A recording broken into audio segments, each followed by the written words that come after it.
मिर्चीन और वैक्सीन को स्टोर करने का सही तरीका क्या है उसके विषय में हम जानेंगे। पहला, there is the specified place to store medicine in pharmacy and drug store.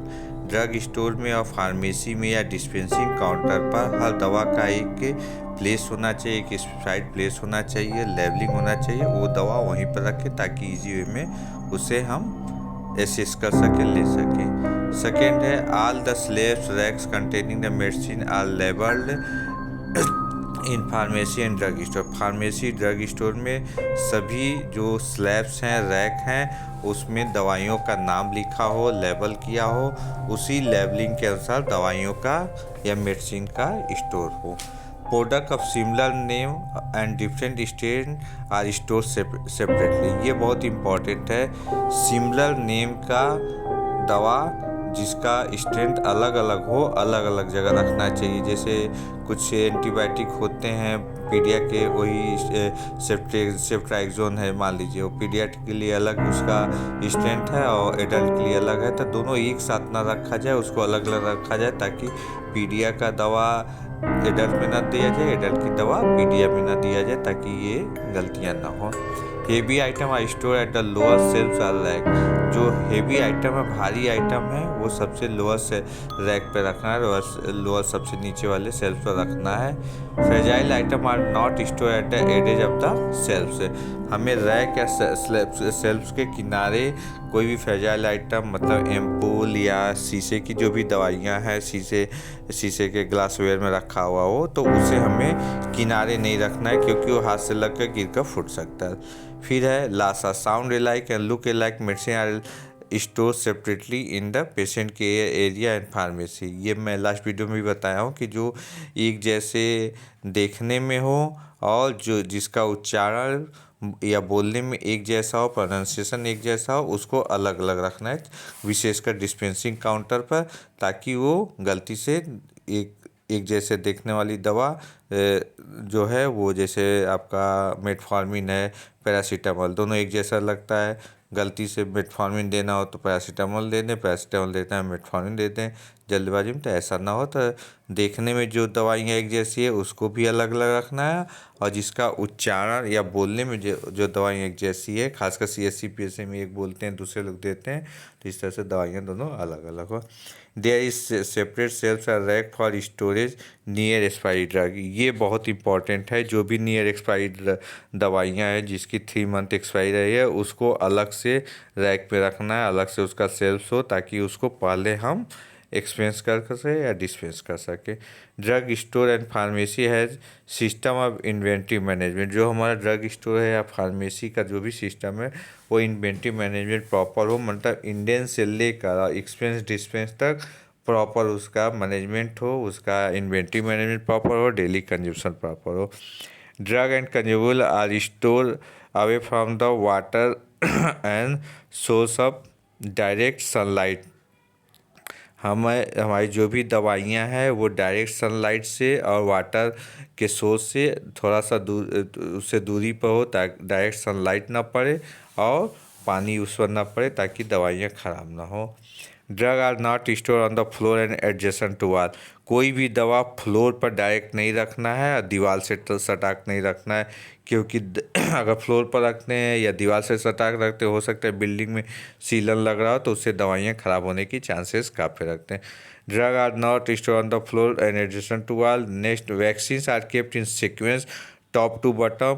जो वैक्सीन है ILR डीप फ्रीजर में सबसे टॉप पर हेपेटाइटिस बी, फिर DPT, फिर DT, फिर टिडवैक, BCG, फिर BGL, फिर OPV, इसके IC भी लगे रहते हैं। इस सीक्वेंस में ही हमें वैक्सीन रखना है। ILR एंड डीप फ्रीजर है फंक्शनल टेम्परेचर मॉनिटरिंग डिवाइस। हमारे पास जो ILR है डीप फ्रीजर है वैक्सीन को स्टोर करने के लिए, उसके पास फंक्शनल टेम्परेचर मॉनिटरिंग डिवाइस होना चाहिए, ताकि उसका प्रॉपर टेम्परेचर मॉनिटरिंग हो सके और जिससे वैक्सीन ख़राब ना हो। There is system in place to maintain the temperature chart of the ILR and the deep freezer. जो भी हमारा ILR और डीप फ्रीजर है उसका टेम्परेचर चार्ट प्रॉपर मेंटेन होना चाहिए, प्रॉपर उसका टेम्परेचर मॉनिटरिंग हो, ताकि हमारा वैक्सीन सुरक्षित रहे। Check that the thermometer ILR is in hanging position. ILR में जो थर्मामीटर रखा जाता है वो हैंगिंग पोजीशन में होना चाहिए, उसी तरह उसका प्रॉपर वे है थर्मामीटर रखने के लिए। ILR एंड डीप फ्रीजर है फंक्शनल अलार्म सिस्टम। हमारे पास ILR और डीप फ्रीजर उसके पास फंक्शनल अलार्म सिस्टम हो कि टेम्परेचर में कोई भी दिक्कत होती है या पावर बैकअप ताकि अलार्म बचे और ऐप पर या वैसे पता चल जाए। Narcotic medicine are kept in double lock. Narcotic जो दवाइयाँ हो, बेहोशी वाली जो दवाइयाँ हैं उसको डबल लॉक में रखना है। डबल लॉक मतलब दो ताले, दो ताले दो चाबियाँ, ताकि वो भी दवा का जब भी यूज हो तो दो लोग के प्रेजेंस में उसका यूज हो, ताकि उसका मिसयूज ना हो सके, उसकी ब्लैक मार्केटिंग ना हो सके। तो जो भी नारकोटिक दवा है दो ताला चाबी में हो और दोनों ताला की चाबी अलग अलग पर्सन के पास होनी चाहिए। Empty ampoule are strip are return along with the narcotic administrative detail sheet.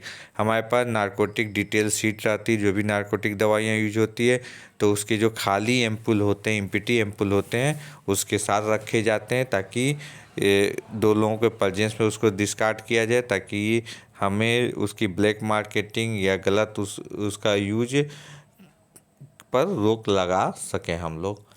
FIFO last video में बताया था, first expiry first out system establish for the drug. जिसकी एक्सपायरी पहले है उसको पहले हमें ख़त्म करना है, खारिज करना है, एक्सपेंस करना है, डिस्पेंस। बफर स्टॉक बहुत इंपॉर्टेंट, मैं सिंपल वे में बताता हूँ, हालांकि कैलकुलेशन इसका टफ है। हमारा जो भी सेंट्रल स्टोर है वहाँ पर हमारे जो भी एवरेज कंजप्शन है 1 मंथ का, तो हमें कम से कम 3 मंथ का या 25% ओवरऑल कंजप्शन के 1 साल का 25% हमें सेंट्रल स्टोर में बफर रखना चाहिए, मतलब एक्स्ट्रा रखना चाहिए सारे मेडिसिन। उसी तरह से अगर हम डिपार्टमेंट में देखें तो 10% जितना भी हमारा साल का खर्चा है, ईयर का खर्चा, उसका 10% हमें अपने स्टोर में रखना चाहिए। मतलब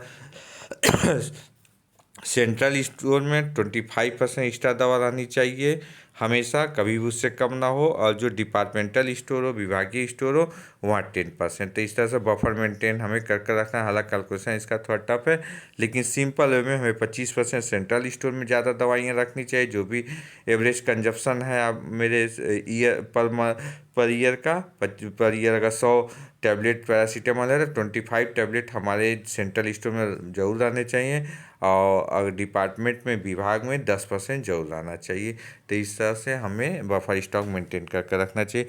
तो इस तरह से हम दवा और वैक्सीन को अगर इस तरह से हम मैनेज करके रखते हैं, मेंटेन करके रखते हैं, तो हमारी दवा और वैक्सीन काफ़ी सुरक्षित रहेंगी, उनका नुकसान नहीं होगा, गलत यूज नहीं होगा, ब्लैक मार्केटिंग नहीं होगी।